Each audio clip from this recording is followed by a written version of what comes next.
Hello friends, कैसे हैं आप? आई होप सब अच्छे होंगे। स्वागत है आपका मेरे यूट्यूब चैनल पूजा डागर जी के क्वेश्चन फॉर ऑल एग्जाम।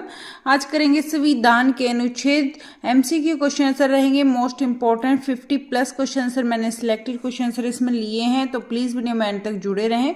अनुच्छेद से रिलेटेड आपको एग्जाम में कोई भी एग्जाम दे लो आप, हर एग्जाम में आपको क्वेश्चंस मिलते हैं। तो जल्दी से स्टार्ट करते हैं।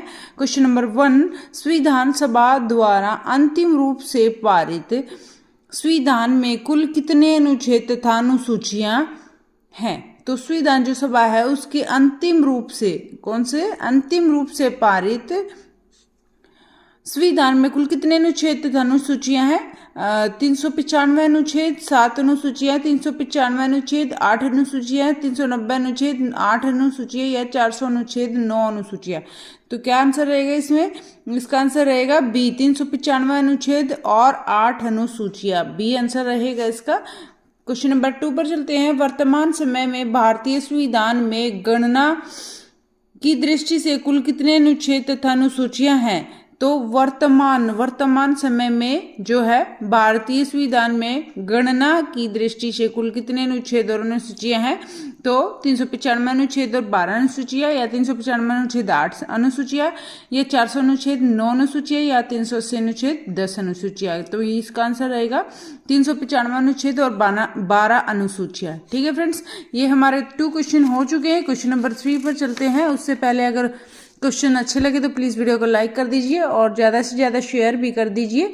चैनल पर नए हैं तो प्लीज़ सब्सक्राइब कर लीजिए। क्वेश्चन नंबर 3, वर्तमान समय में भारतीय संविधान में धाराओं की कुल संख्या कितनी है? वर्तमान समय में जो धाराएं हैं वो उनकी संख्या कितनी है? 356 धाराएं, 395 धाराएं, या फिर 400 धाराएं, या 410 धाराएं। तो आंसर रहेगा 395 धाराएं। क्वेश्चन नंबर 4, भारतीय राज्यों का एक संघ होगा, जो है भारत राज्यों का एक संघ होगा, यह संविधान के किस अनुच्छेद में अंकित है?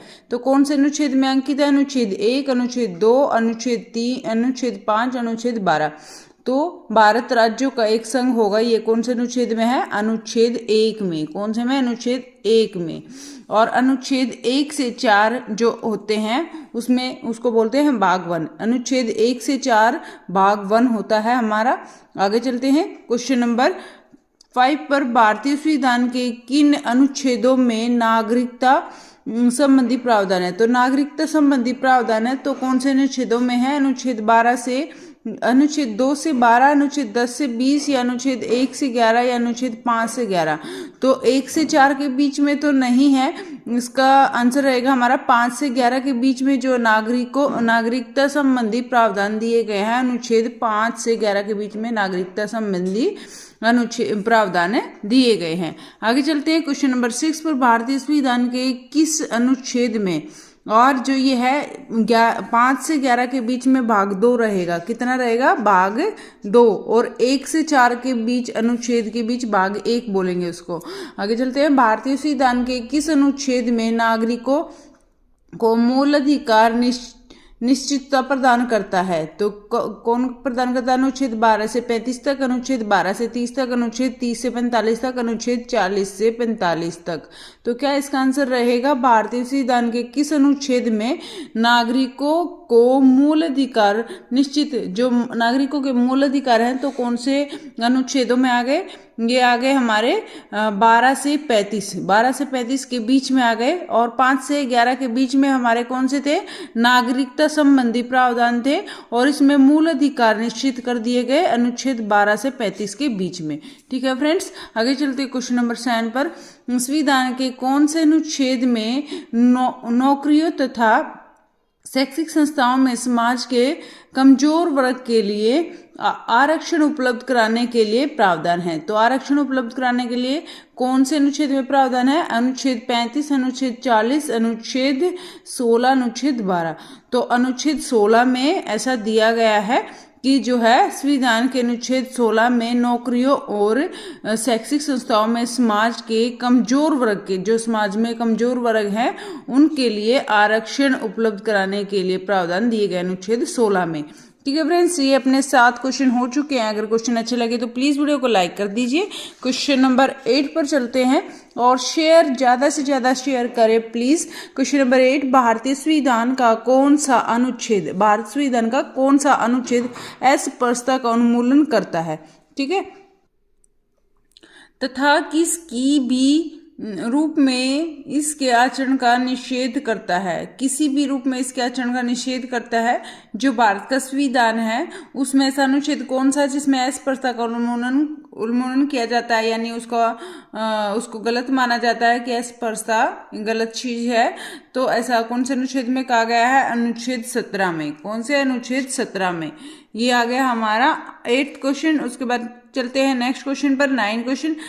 किस अनुच्छेद के अंतर्गत भाषण और अभिव्यक्ति की स्वतंत्रता के अधिकार की गारंटी दी जाती है? कि सभी को अपना भाषण देने का अधिकार है और अपने जो विचार है वो भी व्यक्त करने का अधिकार है। तो अनुच्छेद 10 में, अनुच्छेद 15 में, अनुच्छेद 19 में या अनुच्छेद 24 में? तो ऐसा कौन से अनुच्छेद में कहा गया है? तो इसका आंसर रहेगा अनुच्छेद 19 में। ऐसा कहा गया है कि सभी को भाषण देने का और अभिव्यक्ति की स्वतंत्रता का अधिकार है। आगे चलते क्वेश्चन नंबर 10, प्रेस की स्वतंत्रता किस अनुच्छेद में दी गई है? तो प्रेस की स्वतंत्रता कौन से अनुच्छेद में दी गई है? अनुच्छेद 19(1), अनुच्छेद 21 में, अनुच्छेद 30 में, अनुच्छेद 35 में। तो इसका आंसर रहेगा अनुच्छेद 19(1) में प्रेस की स्वतंत्रता दी गई है। आगे चलते क्वेश्चन नंबर 11, मौलिक अधिकार के अंतर्गत कौन सा अनुच्छेद बच्चों के शोषण से संबंधित है? तो बच्चों के शोषण से संबंधित कौन सा अनुच्छेद है? अनुच्छेद 19, अनुच्छेद 24, अनुच्छेद 25, अनुच्छेद 29। तो इसमें रहेगा अनुच्छेद 24 जो बच्चों के शोषण से संबंधित है। अनुच्छेद 24 बच्चों के शोषण से संबंधित है। आगे चलते हैं, किस अनुच्छेद में अल्पसंख्यकों के हितों के संरक्षण की व्यवस्था है? जो अल्पसंख्यक होते हैं उनके हितों की रक्षा के लिए कौन से अनुच्छेद में वर्णन किया गया है? अनुच्छेद 12, अनुच्छेद 19, अनुच्छेद 31, अनुच्छेद 29। तो क्या रहेगा इसका आंसर?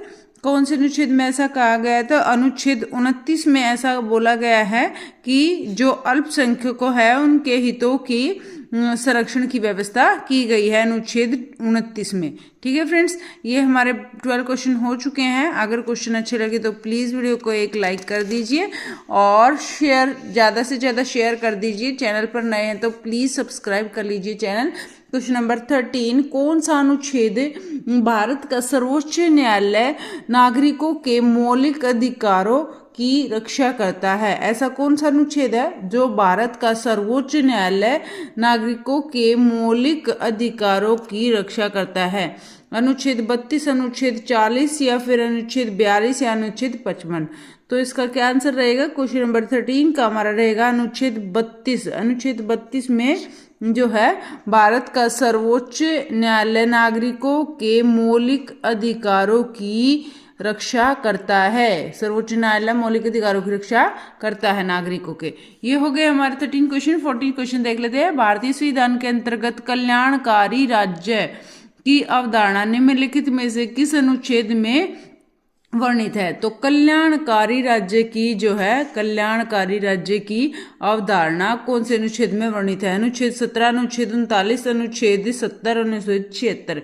तो इसका रहेगा आंसर अनुच्छेद 39 में इसके बारे में बात की गई है कि कल्याणकारी राज्य की अवधारणा यह है अनुच्छेद 39 में कहा गया है। क्वेश्चन नंबर 15, भारतीय संविधान के किन अनुच्छेदों में राज्य के नीति निर्देशक तत्वों का उल्लेख है? राज्य के नीति निर्देशक तत्वों का उल्लेख कौन से अनुच्छेदों में है? अनुच्छेद 25 से 50, अनुच्छेद 36 से 51, अनुच्छेद 36 से 45, अनुच्छेद 10 से 22। तो इसका आंसर रहेगा हमारा अनुच्छेद 36 से 51 के बीच में जो है नीति निर्देशक तत्वों का उल्लेख किया गया। अनुच्छेद 36 से 51 के बीच में नीति निर्देशक तत्वों का उल्लेख किया गया है। आगे चलते हैं, कौन सा अनुच्छेद राज्य सरकारों को ग्राम पंचायत के गठन का निर्देश देता है? तो ऐसा कौन सा अनुच्छेद है जो राज्य सरकार होती है उनको ग्राम पंचायत के गठन का क्या देता है? निर्देश देता है। तो क्या रहेगा? अनुच्छेद 10, अनुच्छेद 20, अनुच्छेद 30, अनुच्छेद 40। तो इसका आंसर रहेगा हमारा अनुच्छेद 40।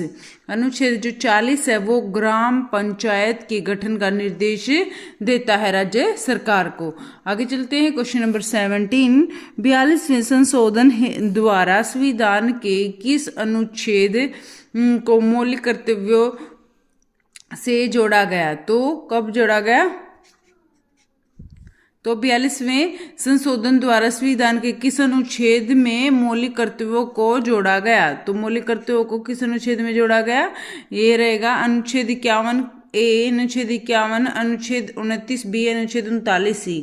तो इसका क्या आंसर रहेगा? ये हमारा 17 का आंसर रहेगा अनुच्छेद 51A में ऐसा कहा गया है। अनुच्छेद 51 का में जो है 42वां संशोधन द्वारा संविधान के अनुच्छेद 51A में मौलिक कर्तव्यों को जोड़ा गया है। ठीक है फ्रेंड्स, आगे चलते हैं क्वेश्चन नंबर 18। ऐसे ही हम डेली जीके क्लास में कुछ ना कुछ नया सीखते हैं जो कि एग्जाम के पॉइंट ऑफ व्यू से बहुत ज़्यादा इम्पोर्टेंट है और कॉम्पिटिटिव एग्जाम में इस तरह के क्वेश्चंस आते हैं। तो इन क्वेश्चंस के लिए प्लीज सब्सक्राइब करें चैनल को। Question number 18। किस अनुच्छेद के अंतर्गत कार्यपालिका की जो शक्तियां हैं राष्ट्रपति में निहित होती हैं? तो किस अनुच्छेद के अंतर्गत कार्यपालिका की शक्ति राष्ट्रपति में निहित होती है? अनुच्छेद 53, अनुच्छेद 50, अनुच्छेद 45, अनुच्छेद 41। तो क्या इसका आंसर रहेगा 18 का?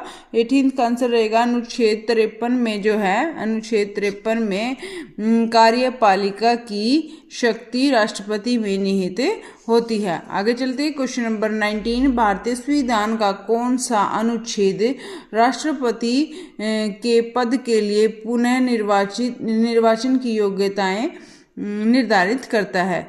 तो भारत संविधान का कौन सा ऐसा अनुच्छेद है जो राष्ट्रपति के पद के लिए, कौन से पद के लिए? राष्ट्रपति के पद के लिए पुनः निर्वाचन की योग्यताएं निर्धारित करता है? अनुच्छेद 25, अनुच्छेद 37, अनुच्छेद 57, अनुच्छेद 71।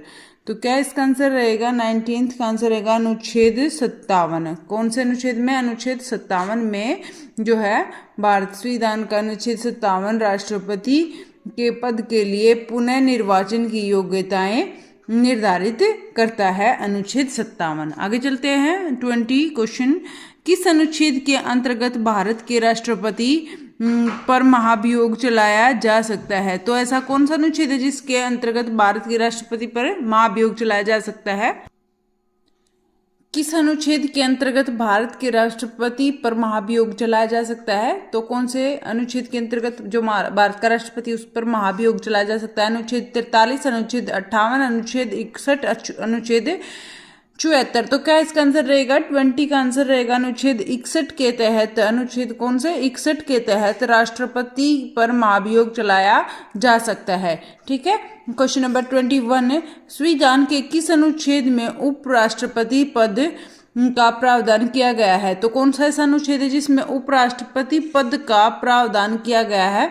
अनुच्छेद 51, अनुच्छेद 59, अनुच्छेद 62, अनुच्छेद 63। तो क्या इसका आंसर रहेगा? 21 का आंसर रहेगा अनुच्छेद 63 के तहत जो है उपराष्ट्रपति पद का प्रावधान किया गया, अनुच्छेद 63। ठीक है फ्रेंड्स, आगे चलते हैं। किस अनुच्छेद में मौलिक कर्तव्यों की जो है चर्चा की गई है? मौलिक कर्तव्यों की चर्चा किस अनुच्छेद में की गई है? अनुच्छेद 50A, अनुच्छेद 49A, अनुच्छेद 51A या अनुच्छेद 52A। तो क्या इसका आंसर रहेगा?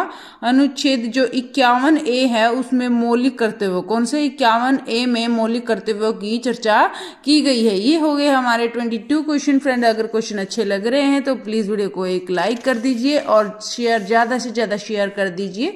चैनल पर नए हैं तो प्लीज चैनल को सब्सक्राइब भी कर लीजिए। Question number 23। मंत्रीगण सामूहिक रूप से लोकसभा के प्रति उत्तरदायी हैं। जो मंत्रीगण हैं सामूहिक रूप से लोकसभा के प्रति उत्तरदायी हैं, संविधान के किस अनुच्छेद के अंतर्गत है? तो कौन से अनुच्छेद के अंतर्गत है? अनुच्छेद 70, अनुच्छेद 50, अनुच्छेद 75 या अनुच्छेद 60? तो 61। तो क्या रहेगा इसका आंसर? अनुच्छेद जो है 75 के अंतर्गत जो है अनुच्छेद 75 के अंतर्गत मंत्रीगण सामूहिक रूप से लोकसभा के प्रति उत्तरदायी हैं। यह अनुच्छेद 75 में कहा गया है। क्वेश्चन नंबर 24, निम्नलिखित में से कौन सा अनुच्छेद भारत के महान्यायवादी की नियुक्ति में से संबंधित है? महान्यायवादी की नियुक्ति से कौन सा अनुच्छेद संबंध रखता है? अनुच्छेद 54, अनुच्छेद 59, अनुच्छेद 76, अनुच्छेद 79।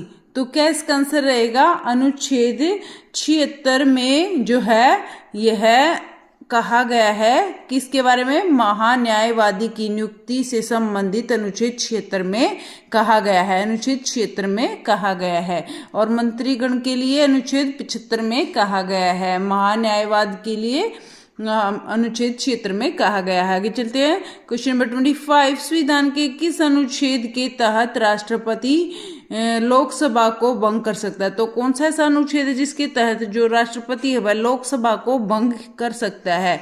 तो अनुच्छेद 61, अनुच्छेद 85, अनुच्छेद 88, अनुच्छेद 96। तो क्या इसका आंसर रहेगा? 25 का आंसर रहेगा अनुच्छेद 85 के तहत जो है, अनुच्छेद 85 के तहत राष्ट्रपति लोकसभा को भंग कर सकता है। अनुच्छेद 85 के तहत राष्ट्रपति लोकसभा को भंग कर सकता है। क्वेश्चन नंबर 26, किस अनुच्छेद के द्वारा संसद की संयुक्त बैठक का प्रावधान किया गया है? कौन सा अनुच्छेद ऐसा है जिसमें संसद की संयुक्त बैठक का प्रावधान किया गया है? अनुच्छेद 101, अनुच्छेद 108, अनुच्छेद 119, अनुच्छेद 112। तो क्या इसका आंसर रहेगा? इसका आंसर रहेगा अनुच्छेद 108 के तहत यह संसद की संयुक्त बैठक का प्रावधान किया गया है। संसद की संयुक्त बैठक का प्रावधान अनुच्छेद 108 में किया गया है। ठीक है फ्रेंड्स, आगे चलते हैं। संविधान के किस अनुच्छेद में धन विधेयक की परिभाषा दी गई है? ये शायद आपको आता होगा क्योंकि बहुत बार ये एग्जाम में रिपीट हो चुका है। अनुच्छेद 110 के तहत जो है धन विधेयक की परिभाषा दी गई है। क्वेश्चन नंबर 27 हो चुके हैं अपने। 28 पर चलते हैं। 28 पर चलने से पहले अगर वीडियो को लाइक नहीं किया तो प्लीज लाइक कर दीजिए। क्वेश्चन नंबर 28, लोकसभा तथा राज्यसभा के संयुक्त अधिवेशन के विषय में प्रावधान संविधान के किस अनुच्छेद में किया गया है? तो लोकसभा और राज्यसभा के संयुक्त अधिवेशन, दोनों का संयुक्त अधिवेशन के विषय में प्रावधान संविधान के कौन से अनुच्छेद में किया गया है? अनुच्छेद 108 में, अनुच्छेद 110 में, अनुच्छेद 115 में या अनुच्छेद 120 में? तो क्या इसका आंसर रहेगा? क्वेश्चन नंबर 28 का आंसर हमारा रहेगा अनुच्छेद 108 में। कौन से अनुच्छेद 108 में ऐसा कहा गया है कि लोकसभा और राज्यसभा के संयुक्त अधिवेशन के विषय में प्रावधान है? अनुच्छेद 108 के अंतर्गत। और अनुच्छेद 108 के अंतर्गत हमने एक क्वेश्चन और किया था। क्या किया था कि किस अनुच्छेद के द्वारा संसद की संयुक्त बैठक का प्रावधान है? संसद की संयुक्त बैठक का प्रावधान भी 108 के अंतर्गत है। संसद की संयुक्त बैठक का प्रावधान भी 108 के अंतर्गत है। और लोकसभा और राज्यसभा के संयुक्त अधिवेशन का भी विषय में 108 में कहा गया है। आगे चलते हैं। Question number 29। क्वेश्चन नंबर 29 क्या है? कौन सा अनुच्छेद संसद के दोनों अधिवेशनों के बीच 6 महीने के अंतर्गत की अनिवार्यता का उल्लेख करता है? तो कौन सा ऐसा अनुच्छेद है जो संसद के 2 अधिवेशनों के बीच 6 महीने के अंतर्गत की अनिवार्यता का उल्लेख करता है? अनुच्छेद 31, अनुच्छेद 85, अनुच्छेद 82 या अनुच्छेद 80? तो क्या इसका आंसर रहेगा? 29 का आंसर रहेगा अनुच्छेद 85 के अंतर्गत ऐसा कहा गया है। कौन से? अनुच्छेद 85 के अंतर्गत ऐसा कहा गया है। और अनुच्छेद 85 के बारे में हमने एक क्वेश्चन और पढ़ा था। क्या पढ़ा था? याद करो। संविधान के किस अनुच्छेद के तहत राष्ट्रपति लोकसभा को भंग कर सकता है? अनुच्छेद 85 के तहत राष्ट्रपति लोकसभा को भंग कर सकता है। और अनुच्छेद 85 के अंतर्गत ही संविधान के 2 अधिवेशनों के बीच 6 महीने के अंतर्गत की अनिवार्यता का उल्लेख करता है। आगे चलते हैं। क्वेश्चन नंबर 30, कौन सा अनुच्छेद भारत के संचित कोष से संबंधित है? तो ऐसा अनुच्छेद कौन सा है जो भारत के संचित कोष से संबंध रखता है? अनुच्छेद 112, अनुच्छेद 146, अनुच्छेद 148 या उपयुक्त सभी? तो क्या इसका आंसर रहेगा? अनुच्छेद 30 का आंसर रहेगा उपयुक्त सभी। अनुच्छेद 112, अनुच्छेद 146 और अनुच्छेद 148 सब में भारत के सिंचित कोष की से संबंधित है। आगे चलते हैं क्वेश्चन नंबर 31। भारतीय संविधान का कौन सा अनुच्छेद भारत के राष्ट्रपति में अध्यादेश जारी करने की शक्ति प्रदान करता है? तो भारत के राष्ट्रपति को अध्यादेश जारी करने की शक्ति कौन सा अनुच्छेद प्रदान करता है? अनुच्छेद 123, अनुच्छेद 122, अनुच्छेद 111 या इनमें से कोई नहीं। तो क्या इसका आंसर रहेगा? 31 का आंसर रहेगा हमारा अनुच्छेद 123। अनुच्छेद 123 जो है इसके अंतर्गत भारतीय संविधान के अनुच्छेद 123 के अंतर्गत भारत के राष्ट्रपति को अध्यादेश जारी करने की शक्ति प्रदान है। मोस्ट इंपोर्टेंट क्वेश्चन है फ्रेंड, भारत के राष्ट्रपति को अध्यादेश जारी करने की शक्ति कौन से अनुच्छेद में प्रदान है? 123। संविधान के किस अनुच्छेद में सर्वोच्च न्यायालय के न्यायाधीश पर महाभियोग चलाए जाने का प्रावधान है? तो संविधान के कौन सा अनुच्छेद में सर्वोच्च न्यायालय, जो सर्वोच्च न्यायालय है के न्यायाधीश पर महाभियोग चलाए जाने का प्रावधान है? अनुच्छेद 89, अनुच्छेद 93, अनुच्छेद 124, अनुच्छेद 130। तो क्या इसका आंसर रहेगा? 32 का आंसर रहेगा हमारा अनुच्छेद 124 के तहत। अनुच्छेद 124 के तहत सर्वोच्च न्यायालय के न्यायाधीश पर महाभियोग चलाया जा सकता है। सर्वोच्च न्यायालय के न्यायाधीश पर महाभियोग चलाया जा सकता है, अनुच्छेद 124 के अंतर्गत ऐसा कहा गया है। ये हमारे 32 क्वेश्चन हो चुके हैं फ्रेंड्स। प्लीज वीडियो में एंड तक जुड़े रहें। केवल हमने 50 क्वेश्चन यहाँ लिए हैं, 50 प्लस क्वेश्चन है, 2-3 क्वेश्चन और आप है।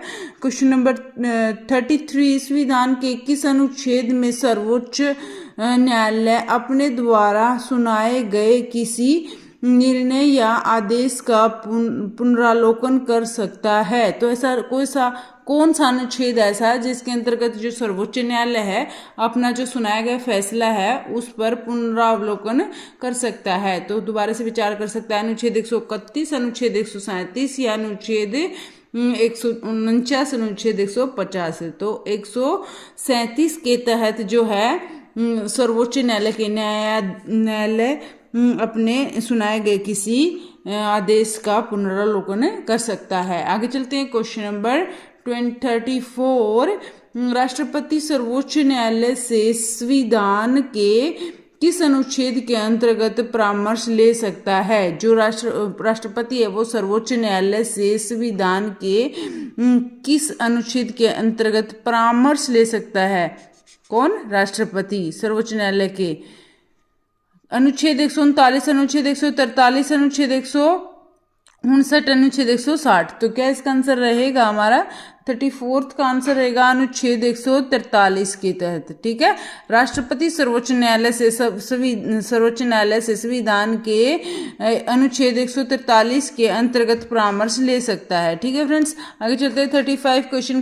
किस अनुच्छेद के तहत उच्च न्यायालय द्वारा तय किया गया कानून भारत के राज्य क्षेत्र के भीतर सभी अदालतों पर बाध्यकारी होगा? तो कौन सा ऐसा अनुच्छेद है कि उच्चतम न्यायालय द्वारा जो तय किया गया है वह कानून भारत के राज्य क्षेत्र के भीतर सभी अदालतों पर बाध्यकारी होता है? तो ऐसा कौन सा अनुच्छेद में? अनुच्छेद 129, अनुच्छेद 136, अनुच्छेद 140, अनुच्छेद 141। तो अनुच्छेद 141 के तहत जो है उच्चतम न्यायालय द्वारा जो भी कानून बना दिया गया है वो सारे भारत में हर राज्य के भीतर अदालतों पर बाध्यकारी होगा। आगे चलते क्वेश्चन नंबर 36 क्या है? किस अनुच्छेद में सर्वोच्च न्यायालय और उच्च न्यायालय को न्यायिक पुनरावलोकन की शक्ति प्रदान की गई है? तो सर्वोच्च न्यायालय और उच्च न्यायालय दोनों जो है को न्यायिक पुनरावलोकन की शक्ति प्रदान है। अनुच्छेद 32, अनुच्छेद 30, अनुच्छेद 40, अनुच्छेद 41। तो इसका आंसर रहेगा अनुच्छेद 32 के तहत ये जो दोनों हैं सर्वोच्च न्यायालय और उच्च न्यायालय दोनों को न्यायिक पुनरावलोकन की जो है शक्ति प्रदान की गई अनुच्छेद 32 के तहत। क्वेश्चन नंबर 37, भारतीय संविधान के किस अनुच्छेद के तहत अधीनस्थ न्यायालय तथा या जिला न्यायालय का प्रावधान किया गया है। तो संविधान के किस अनुच्छेद के अंतर्गत जो है अधीनस्थ न्यायालय और जिला न्यायालय का प्रावधान किया गया? अनुच्छेद 190, अनुच्छेद 199, अनुच्छेद 200, अनुच्छेद 233। तो क्या इसका आंसर रहेगा 37 का हमारा अनुच्छेद 233 के तहत, अनुच्छेद 233 के तहत भारतीय संविधान के जो है अधीनस्थ न्यायालय या जिला न्यायालय का प्रावधान किया गया है। 37 क्वेश्चन अपने हो चुके हैं, बस हमारे कुछ क्वेश्चन बाकी है। प्लीज वीडियो में एंड तक जुड़े रहें, सारे इंपॉर्टेंट क्वेश्चन हैं, यहाँ से अनुच्छेद के सारे कवर हो जाएंगे, यहाँ से बाहर नहीं आएगा एग्जाम में, होप सो। आगे चलते हैं। 38 भारतीय संविधान का कौन सा अनुच्छेद संवैधानिक प्रावधानों की संघीय संसद या राज्य विधान पालिकाओं द्वारा बनाए गए नियमों कानूनों पर प्राथमिकता प्रदान करता है? तो भारत संविधान का कौन सा अनुच्छेद है जो संवैधानिक प्रावधान है, प्रावधानों की संघीय संसद या विधान पालिकाओं द्वारा बनाए गए नियमों और कानूनों पर प्राथमिकता प्रदान करता है? अनुच्छेद 187, अनुच्छेद 243, अनुच्छेद 245 या अनुच्छेद 236। तो क्या इसका आंसर रहेगा अनुच्छेद 245। अनुच्छेद 245 के अंतर्गत ऐसा कहा गया है। आगे चलते हैं। क्वेश्चन नंबर 39, किस अनुच्छेद के तहत केंद्र के पास गैर विशिष्ट जो है शक्तियां हैं, नॉन स्पेसिफिक शक्तियां हैं, गैर विशिष्ट शक्तियां कौन से अनुच्छेद के तहत है केंद्र के पास? अनुच्छेद 225, अनुच्छेद 248, अनुच्छेद 251, अनुच्छेद 259। तो क्या इसका आंसर रहेगा हमारा क्वेश्चन नंबर 39 का आंसर रहेगा अनुच्छेद 248 के तहत जो है केंद्र के पास गैर विशिष्ट शक्तियां हैं, गैर विशिष्ट शक्तियां हैं किसके पास? केंद्र के पास। क्वेश्चन नंबर 40, राज्यों द्वारा प्राथमिकता करने पर भारत की संसद उन राज्यों के लिए किस अनुच्छेद के अंतर्गत कानून बना सकती है? तो किन अनुच्छेद के अंतर्गत कानून बना सकती है? तो क्वेश्चन नंबर 40 में क्या है? राज्यों द्वारा प्रार्थना करने पर, जब राज्य प्रार्थना करते हैं तो उसके बाद जो संसद है हमारी भारत की, उन राज्यों के लिए किस अनुच्छेद के अंतर्गत कानून बना सकती है? किन अनुच्छेद के अंतर्गत कानून बना सकती है? अनुच्छेद 234, अनुच्छेद 221, अनुच्छेद 240, अनुच्छेद 252। तो 40 का क्या आंसर रहेगा हमारा? अनुच्छेद 252 के तहत ऐसा जो है संसद कर सकती है। जब राज्य द्वारा प्रार्थना की जाती है तो संसद जो है वह उन राज्यों के लिए अनुच्छेद 252 के अंतर्गत कानून बना सकती है, कानून बना सकती है। आगे चलते क्वेश्चन नंबर 41 है, कौन सा अनुच्छेद संसद को राज्य सूची के विषयों के संबंध में कानून बनाने का अधिकार देता है? तो ऐसा कौन सा अनुच्छेद है जो संसद को, किसको? संसद को राज्य सूची के विषयों के संबंध में कानून बनाने का अधिकार देता है? अनुच्छेद 208, अनुच्छेद 208, अनुच्छेद 442, अनुच्छेद 321, अनुच्छेद 249। तो क्या इसका आंसर रहेगा? अनुच्छेद 41 का क्या आंसर रहेगा? अनुच्छेद 249 के तहत, अनुच्छेद 249 के तहत संसद को राज्य सूची के विषयों के संबंध में कानून बनाने का अधिकार दिया जाता है 249 के अंतर्गत। ये हो गए हमारे 41 क्वेश्चन फ्रेंड्स। आगे चलते हैं 42 क्वेश्चन पर। प्लीज वीडियो में तक जुड़े रहें, जल्दी से कवर करते हैं सारे क्वेश्चन। कौन सा अनुच्छेद संसद को अंतरराष्ट्रीय समझौतों को लागू करने के लिए निर्माण करने की शक्ति प्रदान करता है? तो कौन सा ऐसा अनुच्छेद है जो संसद को अंतरराष्ट्रीय समझौतों को लागू करने, कौन से अंतरराष्ट्रीय जो समझौते होते हैं उनको लागू करने के लिए निर्माण करने की शक्ति प्रदान करता है? अनुच्छेद 264, अनुच्छेद 253, अनुच्छेद 207, अनुच्छेद 266। तो 42 का क्या आंसर रहेगा? अनुच्छेद 253 के तहत ऐसा किया गया है कि अनुच्छेद 253 संसद को अंतरराष्ट्रीय समझौतों को लागू करने के लिए निर्माण करने की शक्ति प्रदान करता है। क्वेश्चन नंबर 43, भारतीय संविधान के किस अनुच्छेद में, भारतीय संविधान के किस अनुच्छेद में केंद्र राज्य के प्रशासनिक संबंध उल्लेखित हैं? तो केंद्र राज्य के प्रशासनिक संबंध उल्लेखित हैं। तो कौन से अनुच्छेद के अंतर्गत? अनुच्छेद 256 से 263, अनुच्छेद 252 से 352 से 356, अनुच्छेद 250 से 280, अनुच्छेद 256 के तहत है। तो क्या रहेगा इसका आंसर? इसका आंसर रहेगा हमारा अनुच्छेद 252 से 63 के बीच, 256 से 263 के बीच, 256 से 263 के बीच संविधान के अनुच्छेद में केंद्र राज्य के प्रशासनिक संबंध उल्लेखित हैं। केंद्र राज्य के प्रशासनिक संबंध उल्लेखित है 256 से 263 के बीच। किस अनुच्छेद के तहत केंद्र सरकार राज्य सरकारों को निर्देश दे सकती है? मोस्ट इंपोर्टेंट क्वेश्चन है, किस अनुच्छेद के तहत केंद्र सरकार राज्य सरकार को निर्देश दे सकती है? अनुच्छेद 229, अनुच्छेद 331, अनुच्छेद 256, अनुच्छेद 263। तो 44 का क्या आंसर रहेगा? अनुच्छेद 256 के तहत है। किसके तहत? अनुच्छेद 256 के तहत जो केंद्र सरकार राज्य सरकार को निर्देश दे सकती है, राज्य सरकार को निर्देश दे सकती है केंद्र सरकार 256 अनुच्छेद के तहत। आगे चलते हैं, किस अनुच्छेद के अंतर्गत अंतरराज्यीय परिषद के गठन का प्रावधान किया गया है? तो कौन सा ऐसा अनुच्छेद के अंतर्गत अंतरराज्यीय परिषद के गठन का प्रावधान किया गया है? अनुच्छेद 255, अनुच्छेद 263, अनुच्छेद 276, अनुच्छेद 255। तो 45 का आंसर रहेगा अनुच्छेद 263 जो है, अनुच्छेद 263 के अंतर्गत अंतरराज्यीय परिषद के गठन का प्रावधान किया गया है। किस अनुच्छेद के अंतर्गत वित्त आयोग के गठन का प्रावधान किया गया? वित्त आयोग के गठन का प्रावधान कौन से अनुच्छेद के अंतर्गत किया गया? अनुच्छेद 280, अनुच्छेद 282, अनुच्छेद 292, अनुच्छेद 290। तो क्या रहेगा इसका आंसर? 46 का आंसर रहेगा अनुच्छेद 280। अनुच्छेद 280 के तहत जो है वित्त आयोग के गठन का प्रावधान दिया गया है। वित्त आयोग के गठन का प्रावधान अनुच्छेद 280। ये हो गए हमारे 46 क्वेश्चन। 47 क्वेश्चन देखते हैं। किस अनुच्छेद में बताया गया है कि संपत्ति का अधिकार, जो संपत्ति का अधिकार है वह संवैधानिक अधिकार है? तो यह किसने बताया गया है? संपत्ति का अधिकार संवैधानिक अधिकार है। अनुच्छेद 386, अनुच्छेद 332, अनुच्छेद 300 का या अनुच्छेद 211। तो क्या रहेगा इसका आंसर? इसका आंसर रहेगा अनुच्छेद 300 क के अंतर्गत। अनुच्छेद 300 क के अंतर्गत संपत्ति का अधिकार संवैधानिक अधिकार है। संपत्ति का अधिकार है, संवैधानिक अधिकार है अनुच्छेद 300 क में।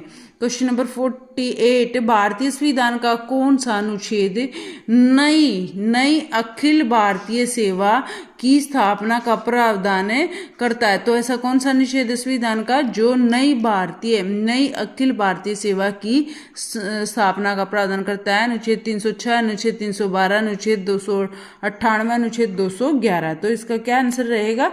अनुच्छेद 48 का आंसर क्या है? अनुच्छेद 312। अनुच्छेद 312 में ऐसा है कि नई अखिल भारतीय सेवा की स्थापना का प्रावधान किया गया है अनुच्छेद 312 में। पिछड़े वर्गों की स्थिति की जांच के लिए एक आयोग की नियुक्ति हुई थी।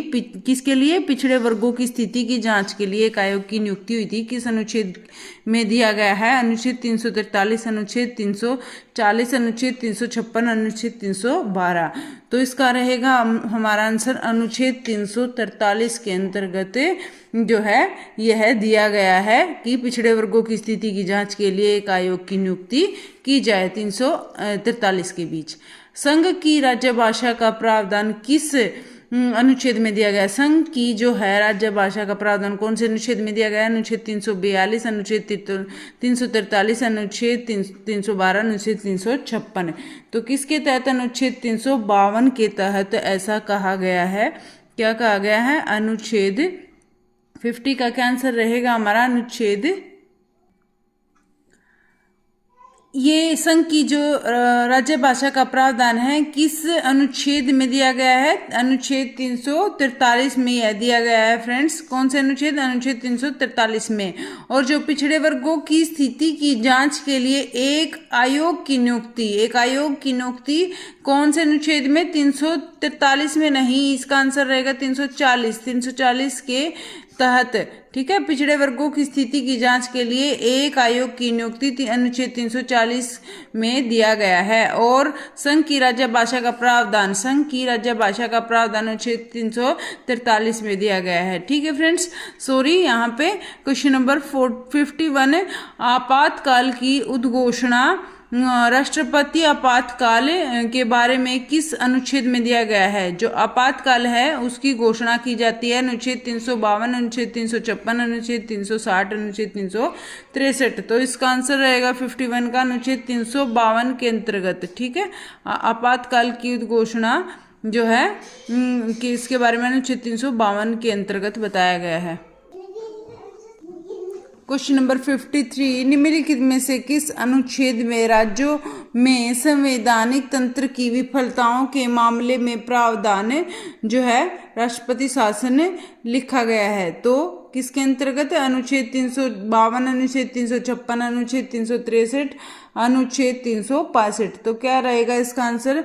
निम्नलिखित में से किस अनुच्छेद में राज्यों में संवैधानिक की विफलता के मामले में प्रावधान राष्ट्रपति शासन लिखा गया है? तो इसका आंसर रहेगा अनुच्छेद 356 के तहत। कौन से? अनुच्छेद 356 के तहत। फ्रेंड्स, अनुच्छेद 352, 56 और 60 मोस्ट इंपोर्टेंट है, तो तीनों याद रखने हैं। ये आ गया 53 क्वेश्चन। वित्तीय आपातकाल के संबंध में, कौन से? वित्तीय आपातकाल के संबंध में प्रावधान किस अनुच्छेद में दिया गया? वित्तीय आपातकाल के संबंध में प्रावधान अनुच्छेद कौन से में दिया गया है? 53 का आंसर रहेगा अनुच्छेद 360 में दिया गया है। कौन से? अनुच्छेद 360 में। तो तीनों में आपको डिफरेंस पता होना चाहिए, तीनों ही आपातकाल से रिलेटेड हैं। अनुच्छेद 352, 56 और 60। अनुच्छेद 360 है जो वो वित्तीय आपातकाल, कौन सा? वित्तीय आपातकाल के संबंध में प्रावधान करता है। और अनुच्छेद 356 है वह जो है राज्य में संवैधानिक तंत्र की विफलताओं, संवैधानिक तंत्र की विफलताओं के मामले में प्रावधान करता है। संवैधानिक तंत्र की विफलताओं के मामले में प्रावधान करता है। और अनुच्छेद 352 जो है, 352 रह गया ना, वो आपातकाल की उद्घोषणा, राष्ट्रपति आपातकाल के बारे में बताता है। ठीक है फ्रेंड्स, ये हो गए हमारे तीनों आपातकाल। क्वेश्चन नंबर 54 मोस्ट इंपोर्टेंट है तीनों क्वेश्चन, 51 to 3। 54 संघ राष्ट्रपति शासन द्वारा दिए गए निर्देशों का पालन करने का प्रावधान है। जो है संघ द्वारा दिए गए निर्देशों का पालन करने का प्रावधान किसमें है? अनुच्छेद 365, अनुच्छेद 352, अनुच्छेद 360, अनुच्छेद 363। तो किसके अंतर्गत आता है? ये हमारा आता है अनुच्छेद 365 के अंतर्गत। किसके अंतर? अनुच्छेद 365 के अंतर्गत आता है क्या? संघ द्वारा दिए गए निर्देशों का पालन करने का प्रावधान राष्ट्रपति शासन द्वारा। आगे चलते हैं क्वेश्चन नंबर 55, संविधान और उसके लिए प्रक्रिया में संशोधन करने की संसद की शक्ति किस अनुच्छेद में दी गई है? तो किस अनुच्छेद में दी गई है? संविधान और उसके लिए प्रक्रिया में संशोधन करने की, ठीक है, जो है ना संशोधन करते हैं हम प्रक्रिया में, उस संशोधन करने की प्रक्रिया में जो संसद की शक्ति है ये कौन से अनुच्छेद में दी गई है? अनुच्छेद 356, अनुच्छेद 62, अनुच्छेद 365, अनुच्छेद 368। तो यह हमारा अनुच्छेद 368 के अंतर्गत दिया गया है। संविधान और उसके लिए प्रक्रिया में संशोधन करने की संसद की शक्ति अनुच्छेद 368 में दी गई है। ये हो गए हमारे सारे अनुच्छेद फ्रेंड्स, इससे बाहर नहीं आएंगे अनुच्छेद, सारे मोस्ट इंपोर्टेंट अनुच्छेद मैंने करवा दिए हैं। तो प्लीज़ वीडियो में एंड तक देखें, वीडियो को दोबारा दो से तीन बार आप देख लोगे तो वो क्वेश्चन सारे लर्न हो जाएंगे। और कुछ गलती रह गई हो तो उसके लिए सॉरी, और मुझे बता दिया करो आप। और प्लीज़ वीडियो को लाइक करें, ज़्यादा से ज़्यादा शेयर करें, चैनल पर नए हैं तो प्लीज़ सब्सक्राइब करें। Thank you so much video में एंड तक जुड़े रहने के लिए, थैंक यू वेरी मच। और तब तक के लिए आप अपना ख्याल रखें, फिर मिलते हैं नेक्स्ट वीडियो में। Good night, bye bye, take care, हंसते रहें, मुस्कुराते रहें।